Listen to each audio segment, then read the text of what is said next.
Добър вечер, уважаеми зрители! Време е за втория дневник от 48-то издание на Рали България.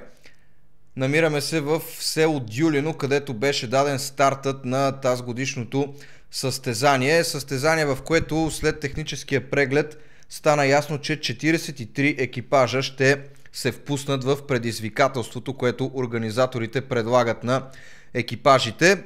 Хубаво време, за щастие на зрителите, които се бяха разположили и взели позиции по трасето. Изключително динамично, изключително колоритно, както можете сами да се убедите от кадрите, които виждате.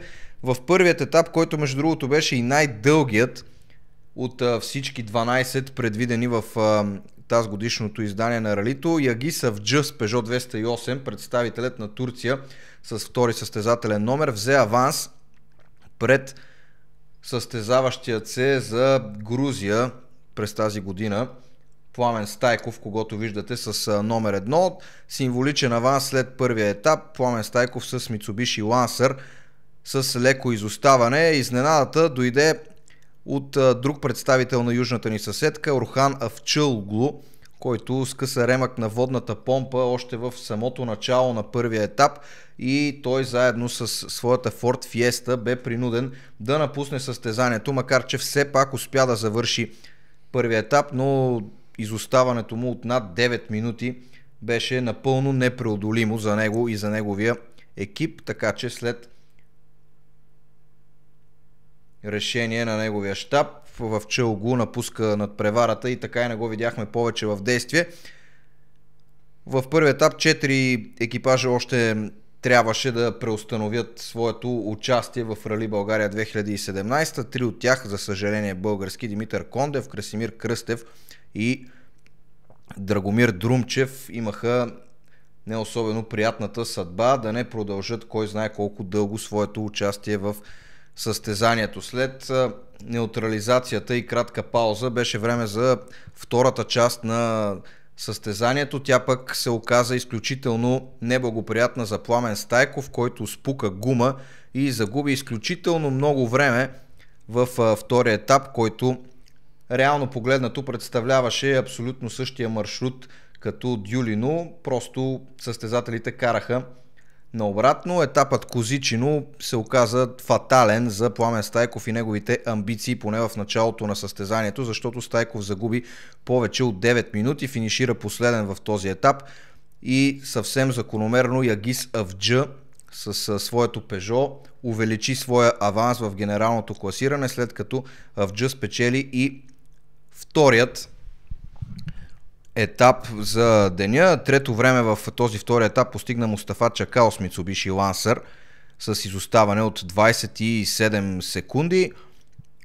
От българските пилоти най-напред се класира Игнат Исаев с навигатор Милен Илиев и техният Citroen. Те постигнаха пето време и след доброто си представяне в първия етап общо взето се движеха добре и в генералното класиране, където Авджы постепенно увеличаваше своя аванс, който вече наброяваше близо минута, 59 секунди пред Чукурова, още един представител на Турция.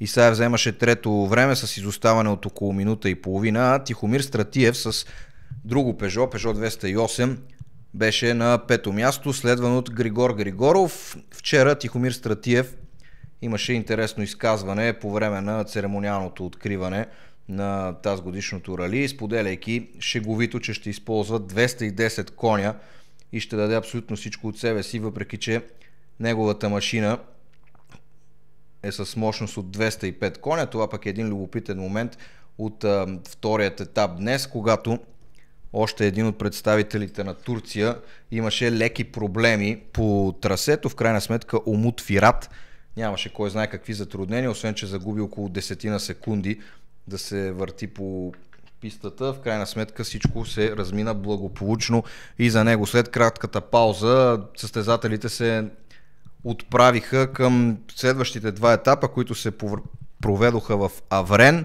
Там вече Пламен Стайков, въпреки трудностите, които имаше по-рано през деня, направи много силно каране, спечели и двата етапа. Това обаче естествено нямаше как да го върне мигновенно в битката за за титлата, защото изоставането му, както вече стана ясно от Яги Савджа, бе изключително сериозно. Въпреки това, Стайков с пълна газ се отправи към първата позиция в етап номер 3 и той постигна време от 8 минути и 57 секунди и изпревари с 13 секунди лидера в генералното класиране Яги Савджа и неговия навигатор Бахадир Гюсенмес. Трети в този етап беше Югир Суйлу с навигатор Арас Диджер. От българските пилоти все така постоянно, все така уверено се представяше Игнат Исаев. Той продължаваше да държи позиции и съвсем разбираемо, съвсем логично доброто му каране през целия ден му осигури третата позиция в генералното класиране. Игнат Исаев вчера беше доста пестелив от към думи, но ето че очевидно на трасето и по маршрута той никак не е пестелив, защото успява да си осигури място в тройката поне към момента. В средата на деня разговаряхме с един бивш шампион на Рали България, Крум Дончев, който ни сподели какво очаква от тази годишното рали и какво всъщност предлага състезанието, което се провежда във Варна и околията. Предлага преди всичко много участници. В сравнение с миналата година, броя на участниците наистина е доста задоволяващ. Говорим за над 50 автомобила и то доста голяма част от тях класни автомобили в клас R5. Смятам, че и доста голяма конкуренция от чужбина в лицето на турските екипажи, на Авчи, Овчоглу. Колкото до нашите екипажи, смятам, че те с малко надвишават броя от миналата година. Има един доста интересен клас, който така ние публиката тук сега започваме да се наслаждаваме. Това са R2 класа. Доста така добри, бързи момчета, смели момчета има в този клас и така дойдохме да подкрепим всички. Ти като бивш победител в това рали, какво би посъветвал сегашните претенденти? Ралито е дълго. Ние винаги сме стартирали в Рали България с тактика. Имайки предвид, че трудностите могат да излезат буквално на всеки сантиметър, трябва да умеят да съхранят автомобилите си и разбира се тяхните собствени сили. И последно, засилено турско присъствие, както и ти каза, какво трябва да направят организаторите, за какво трябва да се помисли, за да се популяризира ралито и участниците да стават още повече и още по-качествени? Трябва един доста по-добър маркетинг като цяло за самото състезание. Всеки ще каже няма средства, нали? Но то винаги те са били недостатъчни.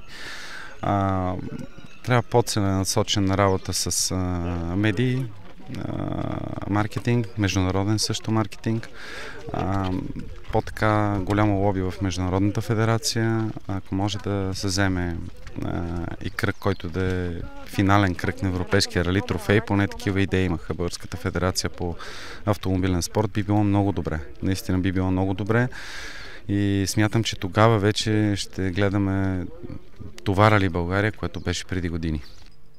Не бива да забравяме, че по същото време състезателите от Hyundai Racing Trophy също са се впуснали в авантюрата Рали България. Оспорвана битка между Симеон Симеонов с навигатор Йордан Йорданов и Мартин Коев с неговия навигатор Димо Бозуков. Двамата си разменяха лидерството постоянно по време на първия ден, като очевидно спорът между тях ще се реши в последния момент и в утрешния ден вероятно. Сякаш освободен от каквото и да е напрежение, Пламен Стайков спечели 2 от последните 3 етапа в първия ден на Рали България. Това естествено не му помогна да подобри кой знае колко много позицията си в генералното класиране заради случилото се във втория етап. Констатираме отлично каране от страна на Тихомир Стратиев заедно с Здравко Попов с тяхното Peugeot 208. Четвърта позиция за Тихомир след днешния ден и първите 7 етапа. Григор Григоров от Григоров Racing Team също с Peugeot остава на 8 позиция в временното класиране. Ето какво казаха Григор, Тихомир и Пламен след състезанието днес. По пътя имаше огромни дълбоки дупки, които не бяха... Мислехме, че организатора ще ги попълни и за съжаление тези дупки спукаха двете ми десни гуми. И следствие на това аз имах само една резервна гума и се наложи 25 км да карам с спукана гума, Оттам по последствие на спуканата гума останахме без спирачна течност, защото скъса спирачен маркуч и оттам вече загубихме много време. Доволни сме, като си има предвид, че това е първо състезание с новия ни автомобил. Мисля, че се движи много добре. Допуснахме няколко грешки на един от етапите и там изгубихме 15-16 секунди, но иначе като цяло се движи много добре и сме много доволни от резултата. Мисля, че утре ще покажем още повече. Ставаме все по-бързи и по-бързи. Използвате ли 210 коня, както обеща вчера? Да, използваме 210 коня, то си личи от времената, но просто допуснахме една грешка, ето изгубим 15 секунди. На връщане от Дюлино също имаше проблеми с фракции, камъни и такива неща и гледах да мина просто колкото да мина. И така, иначе да, използвам 210 коня през повечето време. След като започнахме проекта Peugeot 208 R2 началото на тази година, ни случиха доста интересни неща, много сложни. Претърпяхме дори инцидент наскоро, тъй като за нас това е едно училище, макар и не най-лесното, което може да искаме. Аз съм доволен от резултата. Днес опипваме автомобила, трасето, не прекаляваме с емоциите. Просто така с тех обстоятелствата поведохме състезанието поради грешки на наши конкуренти, но ето и ние направихме грешка.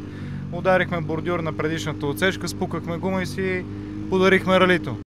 Възползвайки се максимално от случилото се в първите два етапа и отпадането на своя сънародник, Яги Савча, доста постоянен в карането си, без излишни рискове, без излишно напрежение, към момента остава водач в генералното класиране след първия ден и първите 7 етапа, включително и след този в Виница, вторият в днешният график, подготвен от организаторите. Неговият сънародник Борак Чукорова е на втора позиция с изоставане от минута и 10 секунди. Третата позиция е за Игнат Исаев, най-добре представящия се българин, заедно с неговия навигатор Милен Илиев и техният Citroen с закъснение от 2 минути и 4 секунди, така че доста ще трябва те да се постараят в утрешния ден, ако искат да подобрят моментното си състояние.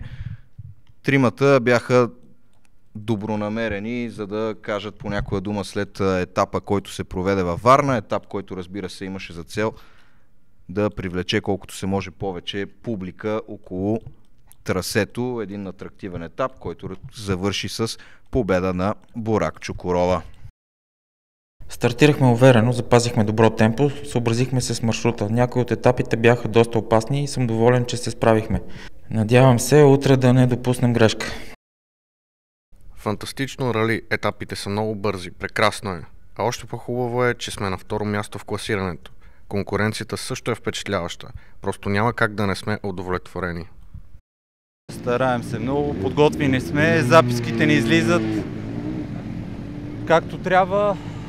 Надявам се до края да е така и да задържим позицията. Ако трябва да определиш най-трудният етап от всичките до тук, кой беше той? Определено най-дългия, който се явява първи и втори за деня. С много тежко трасе, но и същевременно интересен. Изтощителен ден, предстои още една безсънна нощ, както за пилотите, така и за нашия трудолюбив екип в Варна. Утре още 5 етапа, след което ще разберем кой е победителят в 48-то издание на Рали България. Имаме доста изявен фаворит в лицето на Яга Савча от Турция. 5 етапа включват 2 отсечки в Бялата вода, 2 в класическия етап Аладжа Манастир и още един във Варна, преди да видим подиумът около 17 часа около пристанището във Варна. Всичко най-интересно, разбира се, в ефира на БНТ с пряко включване в обзорното ни спортно предаване Спортна треска. Дневникът ни по традиция ще се излъчи по БНТ HD малко след 23 часа. Лека вечер, уважаеми зрители!